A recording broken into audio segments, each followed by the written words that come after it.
A mai alkalommal, ahogyan azt az előző videóban ígértem, számomra különleges utazással készültem nektek, ugyanis a mai videóban a MÁV Rail Tour szervezésében a Gőzfelhős Pendli Gödöllő és 60 között nevezetű utazáson fogunk részt venni. Azonban mindenek előtt utazzunk el Vámosgyörkről Gödöllőre. Aki vége volt, érkezik egy elállomásról a második vágányra, a vonat tovább indul Budapest keleti pályaudvarra, 60-tól a Szombatmáribes és Gödöllő állomásig alámegy. Na de mi is ez a vonat, és pontosan miért is közlekedett? Ahogyan azt az előbb említettem, 2025. április 20-án, azaz húsvétkor Gödöllő és 60 között egy úgynevezett Gőzfelhős Pendli közlekedett, mely a Rail Tours leírása szerint lehetőséget biztosított egy nosztalgiautazásra a fővárosba való felutazás nélkül. A szerelvény ezen a napon egy Gödöllő 60 Gödöllő oda-vissza utat tett meg, és nem is akármilyen mozdonnyal. Ugyanis a vonóerőnk nem más volt, mint a 424-247-es bivaj. Mivel a jegyünk oda-vissza útra szólt, ebből adódik az, hogy az utazást teljes mértékben végigvettem nektek. Elsősorban azonban, ahogy azt a menetrend is írja, 10 óra 30 perces indulással kezdjük meg az utunkat 60 felé.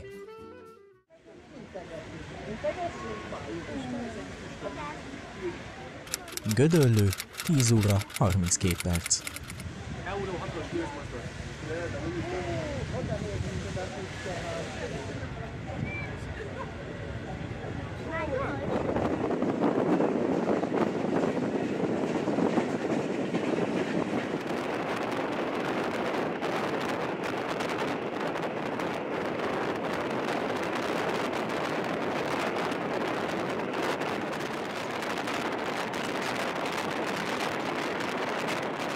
Bag megállóhely.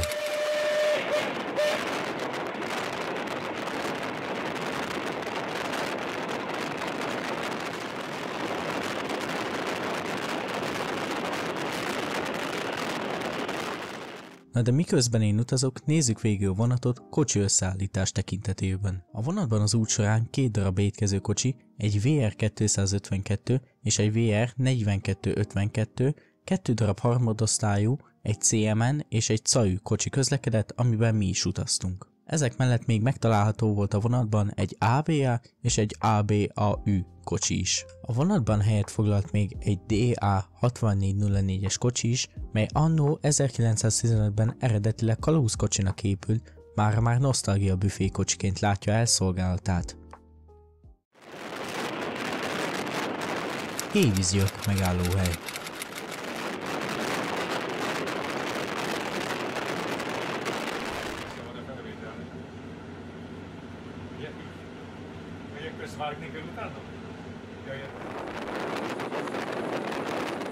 Galgahévíz megállóhely.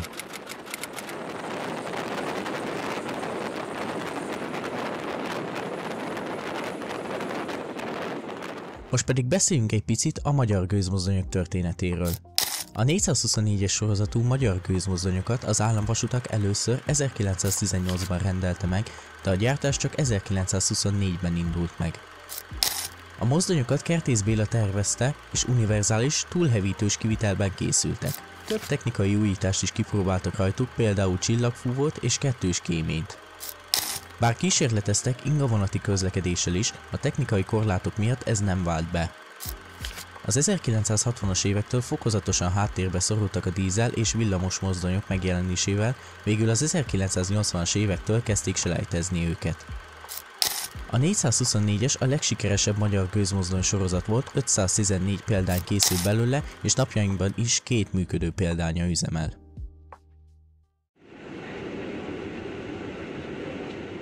Tura megállóhely.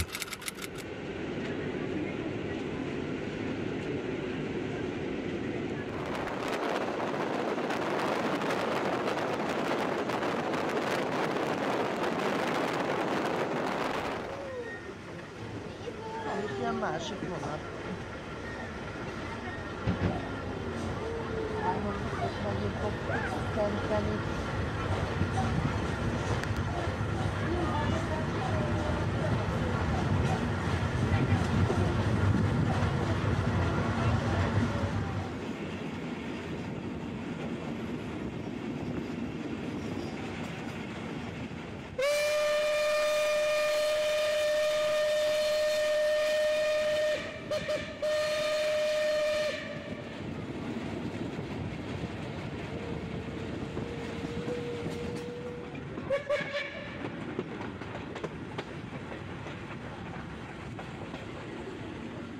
60 vasútállomás.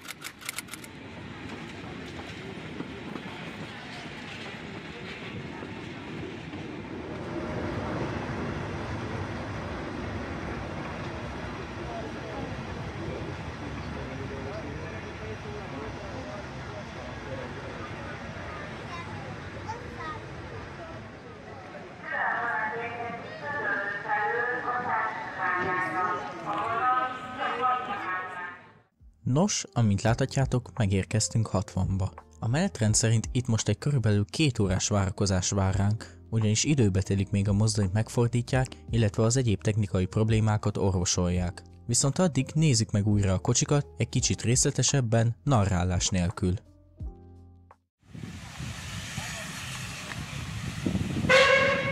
Hatvan vasútállomás, körüljárás.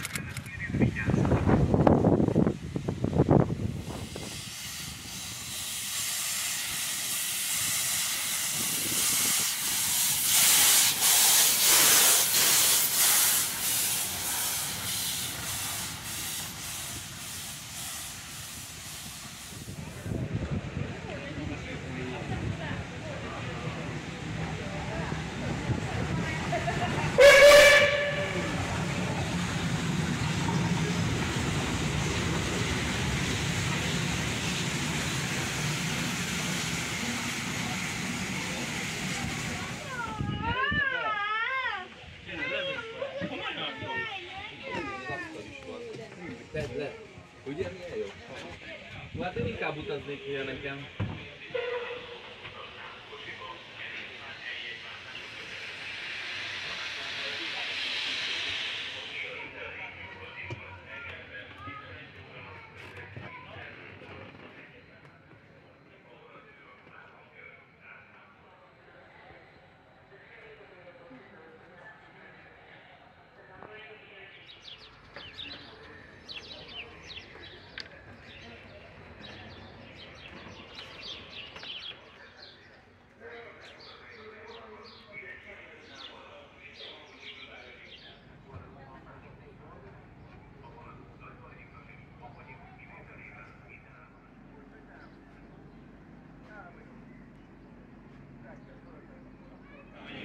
Figyelj, volt, igen, volt, ilyen megvarszatlan napokon, és akkor még olyan akkor figyelj, volt 20 perc alatt bírta megtalálni a kihatot, meg elmenni 200 méter volt elő.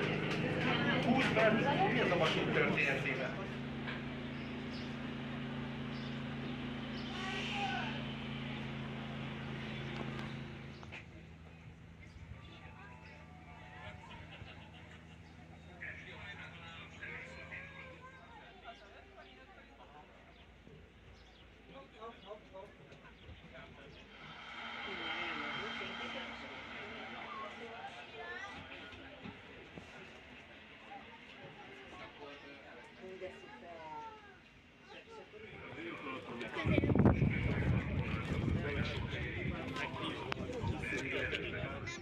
Nos, a kocsikat végignéztük, a vonóerőnk éppen érkezik vissza a Deltából, úgyhogy 13 óra 17 perces indulással kezdjük meg a visszautunkat Gödöllő felé.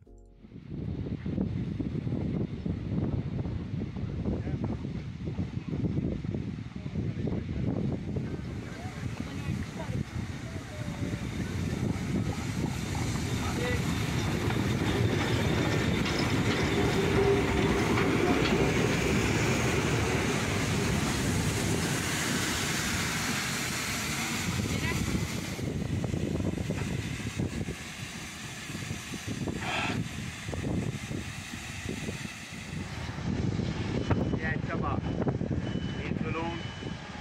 60 vasútállomás, 13 óra 17 perc.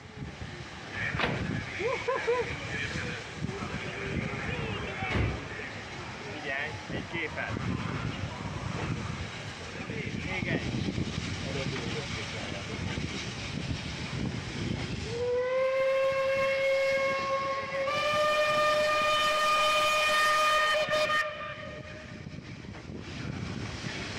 Integet.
Aszód vasútállomás.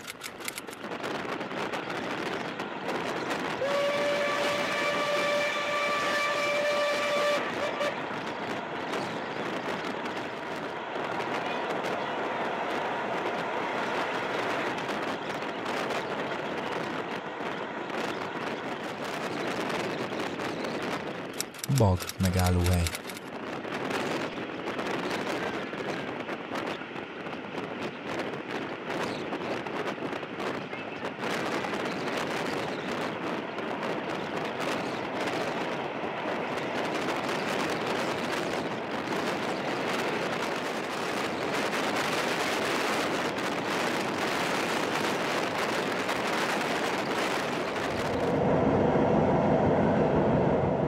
Mária Besnők megállóhely.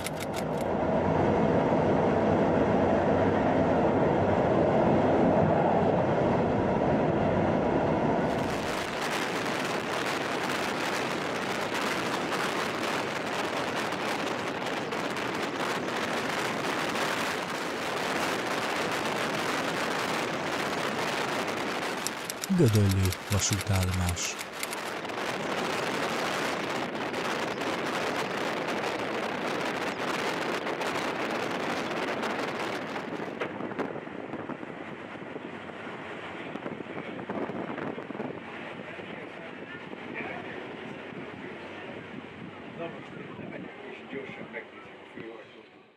Nos, amint láthatjátok, visszaérkeztünk Gödöllőre. Én szeretném nagyon szépen megköszönni, ha velem tartottatok ebben a mai videóban. Ha tetszett, akkor azt mindenféleképpen jelezzétek nekem egy like formájában, illetve ne felejtsetek el feliratkozni se, hogy máskor is értesüljetek a hasonló tartalmakról. A következő videóban találkozunk, addig is sziasztok!